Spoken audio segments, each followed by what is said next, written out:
আসসালামু আলাইকুম everyone, welcome back to my channel. আশা করছি সবাই ভালোই আছেন। আলহামদুলিল্লাহ আমিও ভালো আছি। আনহাজ ব্লগ এর আজকের আয়োজনে থাকছে স্পঞ্জি এবং তুলতুলে ম্যাঙ্গো কেক রেসিপি। সুস্বাদু এই কেকটি তৈরি করার জন্য প্রথমে আমি দুইটা আম কেটে নিয়েছি ছোট ছোট কিউব করে। এবার আমি আমগুলা ব্লেন্ড করে নিচ্ছি। তার আমগুলা খেয়াল রাখতে হবে যেন অবশ্যই মিষ্টি হয়।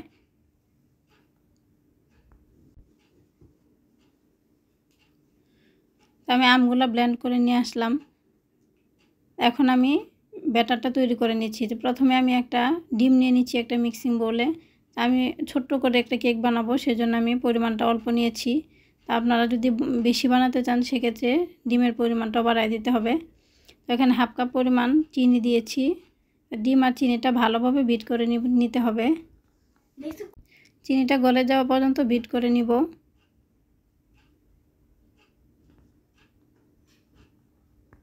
আপনাদের কারো কাছে যদি হ্যান্ড উইচ না থাকে সেক্ষেত্রে আপনারা কাঁটা চামচ দিয়েও ব্যাটারটা তৈরি করে নিতে পারবেন। এখন আমি হাফ কাপ পরিমাণ সয়াবিন তেল দিয়ে দিচ্ছি। তেলটাও ভালোভাবে ডিম আর চিনির সাথে ভালোভাবে মিক্সড করে নিতে হবে। কেক তৈরির ক্ষেত্রে ব্যাটারটা যত ভালোভাবে বিট করা হবে কেকটা ততই ফুলবে এবং সফট এবং স্পঞ্জি হবে। এখন আমি আমটা দিয়ে দিলাম, যে এখানে হাফ কাপ পরিমাণ আমের পিউরি হয়েছে, আমি পুরোটাই দিয়ে দিলাম। এখন আমি শুকনো উপকরণগুলো চেলে নিব। তাই আমি এখানে আটা দিয়ে আজকে কেকটা তৈরি করব। আমি হাফ কাপ পরিমাণ আটা নিয়েছি, 1 চা চামচ পরিমাণ বেকিং পাউডার আর দেব হাফ চা চামচ পরিমাণ বেকিং সোডা। এখন সবগুলো উপকরণ চেলে নিচ্ছি। চেলে নিলে হয় কি আটাতে যে গুটি গুটি থাকে সেটা আর থাকে না, এজন্য ব্যাটারটা পরে তৈরি করতে সুবিধা হয়, সুন্দরভাবে মিশে যায়। এখন আমি ব্যাটারটা তৈরি করে নিচ্ছি। যদি এখানে মনে হয় যে ব্যাটার ঘন হয়ে গেছে সেক্ষেত্রে কিন্তু পানি ব্যবহার করা যাবে না, অবশ্যই দুধ দিয়ে ব্যাটার তৈরি করতে হবে। আমার ব্যাটারটা কিন্তু অনেকটাই ঘন। এখন আমি অল্প পরিমাণে দুধ দিচ্ছি। অল্প অল্প দুধ অ্যাড করে তারপরে ব্যাটার তৈরি করে দেখে নিতে হবে যে আরও কি প্রয়োজন হবে নাকি।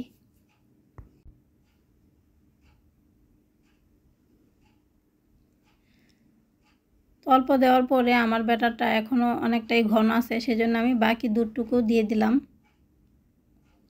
আবারও ভালোভাবে মিশিয়ে ভালোভাবে বিট করে নিতে হবে। তো এখন আমার ব্যাটারটা পারফেক্ট হয়েছে। এখন আমি একটা কেকের মোল্ডে তেল ব্রাশ করে নিয়ে তারপরে একটা হোয়াইট পেপার বিছিয়ে নিয়েছি। এখন আমি ব্যাটারটা উপর দিকে ঢেলে দিচ্ছি যেন চতুর্দিকে সমানভাবে ছড়ায় যায়। এখন আমি একটু নাড়ায় দিচ্ছি, ঝাঁকায় দিচ্ছি যেন ভিতরে কোনো বাবলস থাকলে বের হয়ে যায়। আমি কেকটা যেহেতু চুলায় তৈরি করব সেজন্য চুলায় আগে থেকে ছাই বসায় রেখেছিলাম। তো পাতিল স্ট্যান্ড বসায় আমি কেকের মোল্ড বসায় দিলাম। উপরে আমি কিছুটা কাজু বাদাম এবং কাঠবাদাম ছড়াই দিয়েছি। এটা অপশনাল, না দিলেও চলবে। তো আমি দেখার সৌন্দর্যের জন্য উপর দিয়ে ছড়াই দিলাম, আবার খেতেও ভালো লাগবে। এখন আমি ঢেকে দিচ্ছি। আমার কেকটা যেহেতু ছোটো, বেশি সময় লাগবে না, 30 থেকে 35 মিনিটের মধ্যেই হয়ে যাবে ইনশাল্লাহ। আপনারা যদি ছাই দিয়ে না করতে চান সেক্ষেত্রে বালু বা লবণ দিয়েও করতে পারেন। তো 20 মিনিট পরে আমি কেকটা দেখাচ্ছি। তো কেকটা কিন্তু ফুলে গেছে, আবার চতুর্দিক দিয়েও কালার আসতেছে, কিন্তু ভিতরটা এখনও পুরোপুরি হয় নাই, কাঁচাই আছে। সেজন্য আমি আরও 15-20 মিনিট অপেক্ষা করব। আমি উপর দিয়ে ভালোভাবে কালার আনতে চাচ্ছি। তো আলহামদুলিল্লাহ আমি যেরকম চেয়েছিলাম সেরকমই কালার এসেছে। তো এখন আমার কেকটা কিন্তু পুরোপুরি হয়ে গেছে, দেখুন উপর দিয়েও সুন্দর শক্ত হয়ে গেছে। এ পর্যায়ে আমি নামিয়ে নিচ্ছি।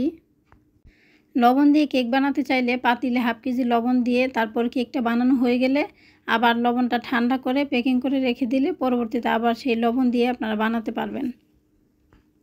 আমি কেকটা ডিমোল্ড করে নিয়েছি। দেখুন আমার কেকটা নিচে দিয়েও কত সুন্দরভাবে হয়েছে, একটু পুড়ে যায় নাই।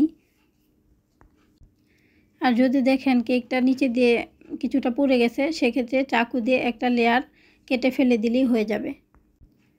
এখন আমি আপনাদেরকে কেকটা কেটে দেখাচ্ছি। কেকটা ভিতরটা কত সুন্দরভাবে হয়েছে, তো কাটটাতেই বোঝা যাচ্ছে যে কতটা স্পঞ্জি হয়েছে। আর কেকের উপরে কালারটা যদি এতটা গাঢ় করতে না চান সেক্ষেত্রে আরও কিছুক্ষণ আগে আপনারা নামিয়ে নেবেন। একটা টুথপিক দিয়ে চেক করে দেখলে বুঝতে পারবেন যে ভিতরে কাঁচা আছে নাকি। দেখুন আমার কেকটা কত সুন্দর হয়েছে, স্পঞ্জি এবং তুলতুলে হয়েছে, আলহামদুলিল্লাহ। আজকের ভিডিও এই পর্যন্তই, দেখা হবে ইনশাল্লাহ পরবর্তীতে। সবাই ভালো থাকবেন, আল্লাহ হাফেজ, আসসালামু আলাইকুম।